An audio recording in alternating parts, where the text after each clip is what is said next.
Renatinho! Fala comigo. Que coisa, né, meu irmão? Tu deu um susto na gente, hein? Imagina eu. Caramba, eu tava em casa, vou te contar como foi. Eu tava em casa, aí de repente eu abri lá o Instagram e todas as páginas começaram a compartilhar. Eu tava praticamente morto aqui no Brasil. Caramba! Ó, Eu cheguei a escutar isso, sabia? sério? Eu lembro um menino abrindo o bagulho assim, falando assim, olha, ele tá dizendo que tu morreu. Aí eu falei, como assim? Aí ele abre aqui, aí ele no áudio assim. Aí o cara falando assim, não, o Renatinho tá do meu lado. Não pode, cara, é impossível. Aqui no Brasil o Renatinho já é morto. Aí eu falei, ué, eu peguei o áudio e falei pra ele assim, ô irmão, aqui é o Renatinho. Eu já tô pensando seriamente em ficar aqui em Paris mesmo, porque se eu voltar pro Brasil eu tô morto. Mas aí, cara, como é que foi isso? Conta pra gente. Primeiro, tu foi fazer show lá, né? Sim, a gente foi fazer uma turnê que a gente fez. Isso também foi uma coisa que eu acho que tem um conjunto de coisas e algumas das observações que eu posso vir a fazer aqui. Eu não queria que ninguém levasse a ferro e fogo, porque são possibilidades, né? Mas, durante um tempo eu até quando cheguei te falando que eu tenho dificuldade para dormir, eu comecei a fazer meditação guiada, que era uma maneira que eu encontrei de conseguir dormir. E quando você faz meditação guiada, você consegue sentir melhor as partes do teu corpo. É uma parada muito engraçada. Eu lembro quando eu comecei a fazer meditação, aí no meio da meditação guiada, a mulher falava assim, tipo assim, agora, falava da respiração, agora sinta a batata da tua perna. Gisele, pega esse powerbank aqui, Gisele, ó. Pode substituir, porque esse aqui tá tranquilo. Mas, voltando lá àquela questão, Renatinho, lá, Sim, e aí? sim. Aí tu falou que teve vários pontos que Sim. contribuíram pra você Sim. estar aqui hoje com a gente. Vamos começar com a mudança da passagem. Mudou né? mudou A mudança da passagem. Porque mais à frente o médico falou pra mim que se eu tivesse pego aquele voo de segunda-feira, provavelmente eu não chegava no Brasil. Então esse é um primeiro ponto. O segundo ponto foi o fator meditação. Na segunda-feira à noite eu já não me senti muito bem. Fui jantar com os amigos. Mas eu lembro que eu não me senti muito bem, eu estava sentindo... Desculpa. Eu lembro que eu não estava me sentindo muito bem, mas aquela coisa, eu parei, né, fiquei sentindo meu corpo assim, e eu sentia que estava melhorando. Então eu fiquei sentado um tempo e percebi que estava voltando, eu falei, não, tá voltando normal, pensando comigo assim, vou ficar aqui quietinho um pouquinho e tal. Para não estragar o jantar, eu falei pra rapaziada, não, eu vou ali fora fumar um cigarrinho. Aí deixei ele lá porque eu não estava me sentindo bem na mesa, mas não queria também estragar o clima ali do jantar. Eu falei, não, eu vou ali fumar um cigarrinho ali fora. E de sair, que eu já não estava me sentindo bem. Aí eu fiquei lá fora, comecei a prestar atenção no meu corpo, já não estava me sentindo muito legal. O que você estava sentindo nessa hora? Cara, eu tava sentindo uma fadiga muito grande e já um incômodo no peito, que ele alastrava um pouco o meu braço direito, assim. Esse meu braço direito, ele não tava dormente não, ele tava dolorido, como se fosse um dolorido, assim. Depois eu fui entender essa dor na hora do infarto, que eu vou te contar. É engraçado. Aí eu fiquei ali e fui observando e ela foi diminuindo, assim. Eu falei, não, tá melhorando, tá legal. Melhorou, voltei pro hotel, tomei um banho, fui dormir normal. Eu seguinte, acordei normal.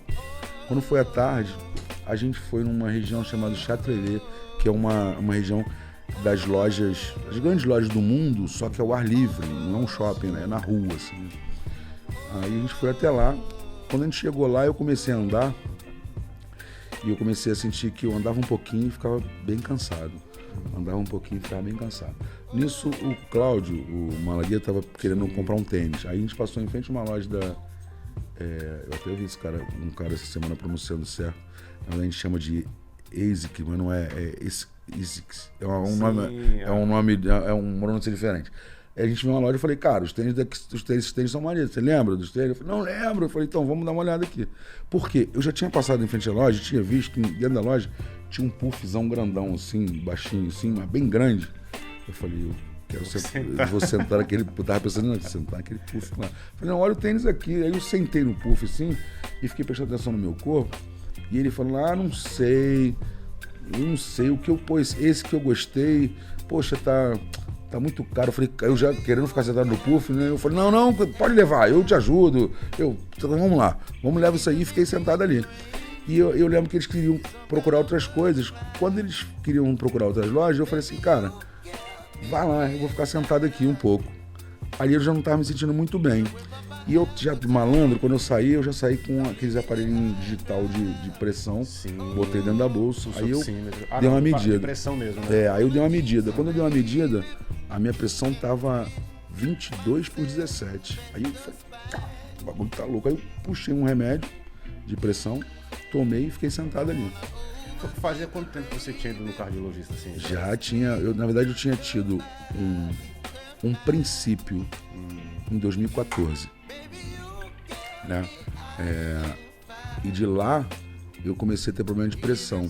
Na outra vez que eu vim aqui, se você tiver um comparativo das imagens, depois você faz essa observação. Eu tô muito inchado. Tanto depois que eu fiz a cirurgia, que eu saí e falei, nossa, você emagreceu? Eu falei, não, só desinchei. Não emagreci nada. Só desinchei. Eu ficava com o cara, por exemplo, eu não bebia e o nego me olhava e falava assim, pô, esse cara é cachaceiro. Porque a pressão, essa oscilação da pressão me causava isso. Aí eu lembro que eu fiquei sentado assim e eu tomei um remédio e eu comecei a sentir uma melhora de novo. Aí eu levantei, saí para sair da loja. Quando eu levantei para sair da loja, eu senti de novo que voltei de novo. Não minto, antes de levantar eu medi de novo, ela tinha baixado para 16/13. Aí eu falei, tá baixando, beleza. Aí tá ficando bom. Aí eu senti de novo, voltei. Quando eu voltei, tava 21/17, se eu não me engano. Aí eu, cara, fiquei sentado. Aí foi a hora que eu falei assim, vou prestar atenção no meu corpo. Aí parei. Aí eu comecei a sentir que tava diferente. Era diferente de tudo que eu já tinha sentido. Você já suspeitava que podia ser o... Não, vou te falar. Eu cheguei, chamei quando o Cláudio apareceu na porta, eu falei assim, Cláudio. Ele falou que tá tudo bem. Eu falei, não tá não. Faz o seguinte, ó. Vê com o Todd, que é o menino que diga essa passagem, que ele que salvou minha vida.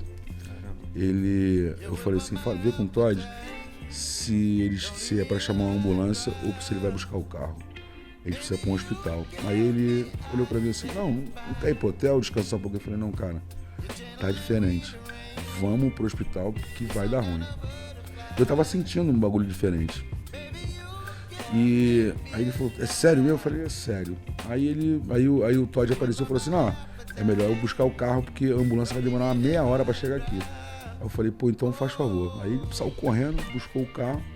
Quando eu saí da loja, eu saí já meio carregado, assim, já tava bem debilitado. E eu fui monitorando a pressão. Quando eu já saí da loja, eu já tinha voltado a 22/18. Aí eu entrei no carro, andamos um pedacinho, aí eu medi de novo. Aí foi a 23/19 e mais à frente chegou a 24/19. Aí, quando chegou 24, eu falei assim, cara, 24, eu tenho um AVC aqui, eu pifar de uma hora para outra, 3, 4. Aí eu fiz o que a gente foi o raciocínio que eu tive na hora. Eu falei assim, cara, quando a gente tá tenso, a gente tende a contrair o corpo inteiro, que era o que estava acontecendo. Eu estava com o meu corpo todo contraído. Você contraindo, você tende a tua pressão subir mais. Naquela hora ali, mesmo com dor, eu falei assim, eu preciso relaxar. Aí eu dei uma respirada, aquela bem profunda, e relaxei, para evitar que a pressão subisse mais. E nisso o rapaz foi, né, num louco para lá. A gente deu entrada num primeiro hospital, que é no Hospital São Luís. E eu lembro você já sabia onde era o hospital, assim? O Todd, esse menino que eu te falei, que ele falou, na hora que eu falei com ele, ele parou assim, cara, eu já sei onde estou te levar. E ele fez um caminho, e eu cheguei assim, o médico falou pra mim que não sabia nem como é que eu tava vivo, nesse processo. E eu lembro que eu cheguei lá, eu cheguei com muita dor, a dor assim, cara, porque assim, ó, quando é dor na artéria, porque o problema estava na artéria, é diferente de uma dor de cabeça. Se tem uma dor de cabeça, você bota a mão onde está com a dor de cabeça, né? E você está com a dor de dente, você bota a mão aqui, né? Do ouvido. Quando é dor arterial, dói o tórax inteiro.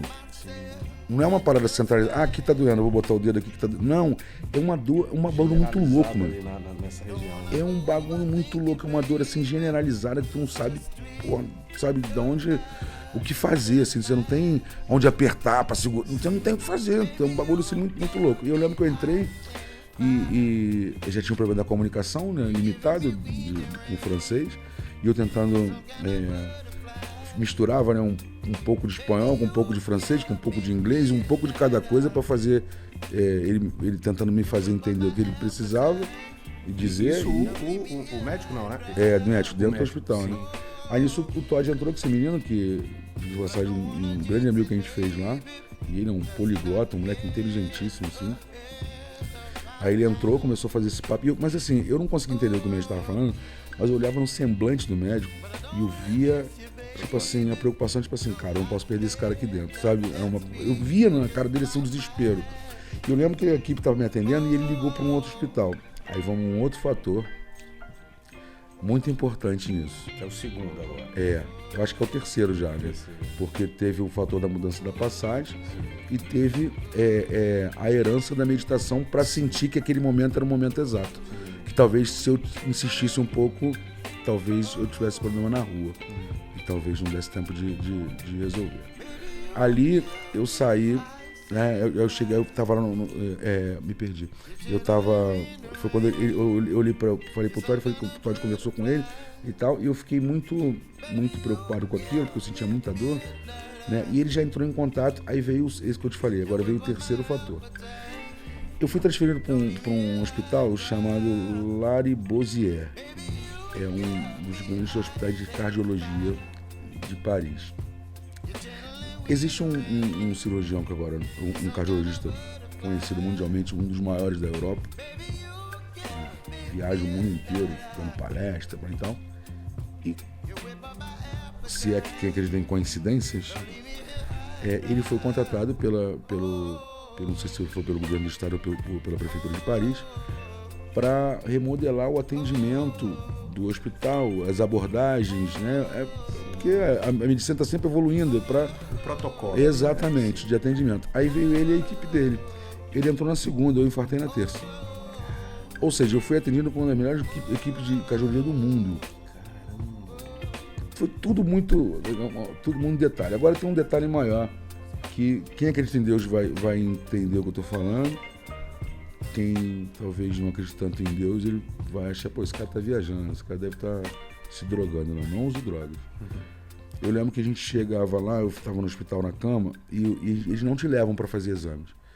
Eles trazem as máquinas na hora de fazer um raio-x. O cara entra no quarto, monta um raio-x dentro do quarto e tira um raio-x na cama e desmonta e sai. Aí vai fazer um outro bagulho, ele monta o aparelho lá, faz o bagulho, desmonta. É tudo assim, você não sai da cama. Aí eu tô lá o tempo todo aí entrado com aquele ecodoppler, né? Que parece uma ultrassonografia, né? Aí eu lembro que ele pediu, esse foi o momento que Deus me salvou. Eu lembro que eu tava deitado de lado, ela manda você deitar de lado, a menina se sentou assim, e ela coloca o braço por cima de mim para colocar assim, procurar uma posição, e ali fica aquela imagem, né, distorcida igual de ultra mesmo, né, que todo mundo vê uma criança, eu não consigo ver nem uma mancha, né, mas todo mundo consegue ver uma criança, olha o braço, o olho, a orelha, o cara não consigo ver nada.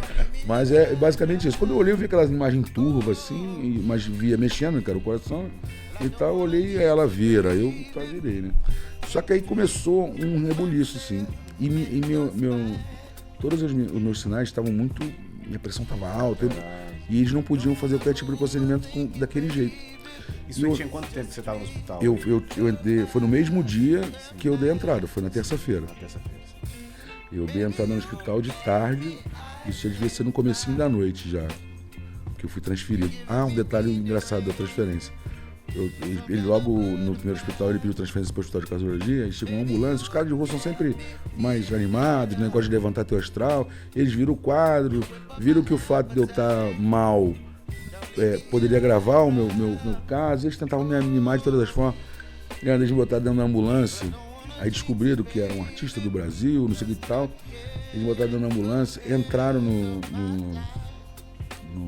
não sei se foi no YouTube, se foi no Spotify, e a primeira música que eles viram do Boca Louca, eles botaram, eles me transferiram e jogaram na ambulância, Duas Paixões foi tocando de um hospital pro outro.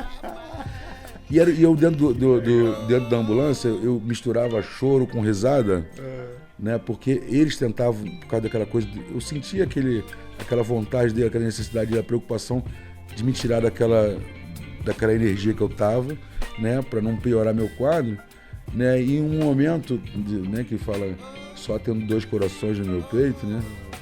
Ele não entende a frase, mas um deles, por causa do espanhol, não sei, ele entendeu que falava de dois corações. Aí um deles fala assim, tá tudo bem, ele tem dois corações, né? E foi um momento, assim, divertido, né? Foi muito peculiar aquela coisa. Foi muito importante para eu mudar a minha energia ali para caminho do hospital. É a sensibilidade da equipe, Sim, né? sim, fantástico, cara. Fantástico, assim. Pô, que energia boa. Mudou minha energia. Eu cheguei no outro hospital, mesmo com dor, eu cheguei com outra energia. Outro astral. Outro astral, assim, outra parada. E eu lembro que voltando ali o exame, ela tava fazendo o exame, e eu vi que ela começou um reboliço, começou a chamar a gente, começou a entrar um monte de gente, inclusive esse médico.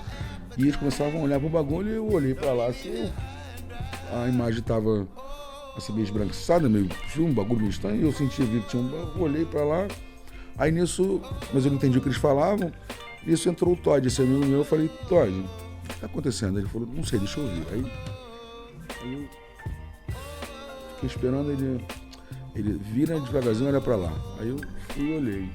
Aí, o que você tá vendo? Eu falei, tô vendo uma imagem meio, o coração, uma imagem meio esbranquiçada ali e tal. Aí ele falou assim, então, é isso.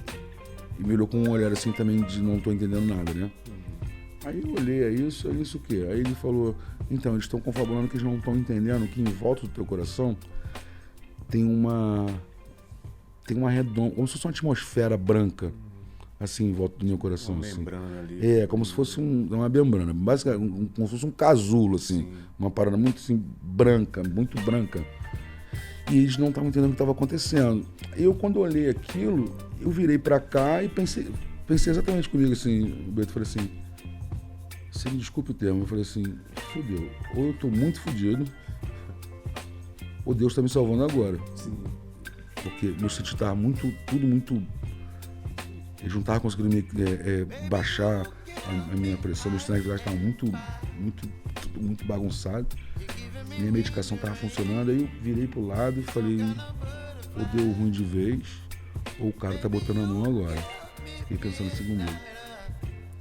3 minutos depois, começou a esvaziar a sala. Mas 3 minutos depois, começou a ir embora, eu falei, o que houve? Não, sumiu. Não estava mais o branco. E todos os meus sinais voltaram ao normal e eu fui para a cirurgia. Em menos, a cirurgia durou 2 horas e 25. 2 horas e 5. Eu acredito que naquele momento o cara botou a mão. Porque foi um tempo muito curto de um extremo para algo que ninguém estava entendendo o que estava acontecendo. E mediante depois o que o médico falou para mim. O médico falou para mim o seguinte, a minha veia aorta, ela tinha mais de 90% de comprometimento. As duas do lado, que ele me falou lá no que eu não me lembro, mais de 80%. Ele falou que ele não entendia como é que eu estava vivo e que para eu estar daquele jeito ali, não foi agora, era uma coisa que era um processo longo, né? Então, ele falou que tinha pacientes que tinham eram menos acometidos do que eu e eram totalmente debilitados. E eles não entendiam como é que eu fiz uma turnê, como é que eu viajava, como é que não sei o quê. E ele falou assim, isso durante muito tempo. Eu não estou entendendo como é que você está vivo. Eu até respondi para ele, falei, mas isso aí vai além. Né? Eu estou vivo porque alguém quer que eu esteja vivo, né? Aí deu um ar assim, meio cético, né? Assim, aí a verdade, assim, a sensação que eu tenho, Brito, é que realmente o cara botou a mão e ele quer alguma coisa de mim, eu não sei. É isso que eu ia te perguntar exatamente isso. Você consegue entender qual o motivo disso ter acontecido? Se é que você vê que tem um motivo, tipo, para você, de repente, se atentar mais a alguma questão? Você acha que pode ter sido até um recado divino para ter te deixado ainda, até pelo grau de... Porque o infarto é aquilo que você falou, foi um grau muito alto. Foi. Já veio acontecendo, porque o infarto não é do nada você... Não, é que nem queda de avião. Tem um processo. E calhou daquele processo ter se agravado no momento que estava perto de um hospital, onde teve... Enfim, Deus te deixou aqui. Não estava perto não, fui todos falando. Sim. Tinha que estar... Se não fosse todos os detalhes que aconteceram, eu não estaria aqui. Era um bagulho muito louco. E por que você acha que você tá assim? Você acha que tem um motivo divino aí nisso? Eu acho, e vou te falar uma coisa. Pode soar meio no ouvido de alguns, né? Meio arrogante que eu vou falar assim, mas assim, eu vou te falar uma coisa assim. A sensação que eu tive dessa salvação, para mim é uma confirmação assim, a gente não é perfeito, né? A gente tem um monte de defeito, a gente tem um monte de... E eu costumo dizer que meus maiores defeitos, eles são unicamente, exclusivamente prejudiciais a mim mesmo. Para os outros eu tento entregar o meu melhor, mas nem sempre entrego o meu melhor para mim. O meu filho, na entrevista que a gente deu para uma emissora, para Record, pro Domingo Espetacular, se não me engano, meu filho, ele fala isso, assim, ele fala assim, meu pai não tem jeito, meu pai trabalho, tá sempre em primeiro lugar, todo mundo também, ele não... Às vezes ele tá mal e ele vai trabalhar, não sei o que tal. E essas coisas eu percebi que realmente eu tenho uma certeza que vai dar tudo certo, sempre. Que até mesmo quando eu entrei no hospital, eu tinha um medo de nunca mais ver meu filho e tinha um medo de não ver minha irmã, que é o que eu tenho hoje. Eu perdi meus pais muito cedo. Então a referência que eu tenho de família são eles, né? Mas ao mesmo tempo eu tinha uma certeza que ia dar tudo certo. Era uma coisa meio confusa pra mim. Contraditório. Era meio assim confuso, sabe? Mas eu acho que quando eu falo nesse sentido assim de... Sabe quando a gente... talvez Deus esteja satisfeito com o que eu entrego, talvez não pra mim, mas que eu entrego pros outros, sabe? Tipo assim, pô, a entrega desse cara aí é legal. Ele ainda vai ter utilidade para mim em algumas coisas, em alguns assuntos, né? Não tá concluído. Eu acho